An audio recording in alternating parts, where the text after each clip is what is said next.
How you doing, folks? Attitude2 here, icesettingpoker.com, with part 3 of my 2-4, 3-6, 5-10 session here on Party Poker. The last session was released, I think, a couple months ago. Been busy working on the new site, but happy to say it's almost ready with a lot of new features that I think you guys will really like, including rakeback, including more of a community aspect, poker social network kind of thing. So pretty excited about that.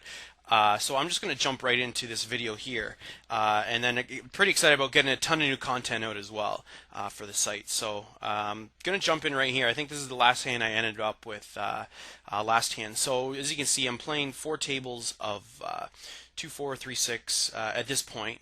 I'm just going to keep going along with here. Now this session was recorded a while back, so I don't remember any of it at this point. So these will all be fresh reads for me. So some of the stats that I'm looking at right here, like I open a hand like ace-6 suited, which is a marginal open. At micro stakes, I definitely wouldn't fault you for folding it under the gun. I mean, it's a lot harder to play marginal hands out of position at micro stakes because no one ever folds, right? But let me just pause that here. But if you're going to play them, you really need to be adept at post-flop play, and number one, being able to lay your hand down if you sense you're beat. Number two, knowing when to bluff and continue bluffing, or when not to bluff when it's clear your opponent has a hand.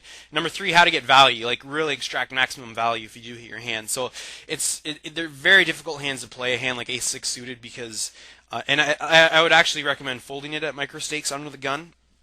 Just because it's just so difficult to play. Even when you hit your ace, you're in a lot of trouble if someone doesn't fold your continuation bet, because oftentimes you'll be outkicked, and it gets you in a lot of trouble. The reason I like to play it is I really need a balanced range at the higher stakes from people watching what I'm doing. Like, I mean, when I'm looking at someone in their under the gun open range, if they're only opening like 10% of their hands, which would be like pocket pairs and then like ace, I don't know, ace jack or better kind of thing, I'm going to just put so much pressure on them because I know that their range is very strong, and on certain flops that I know I can represent some strong hands, I'm going to put some pressure on them. So to counter people doing that to me, I need to expand my opening range under the gun. But at micro stakes, people just aren't watching out for what your opening range is in certain position, that sort of thing. So I would probably stay away from hands like that. I think they're very marginal, and they'll just get you into a lot of trouble if you don't really know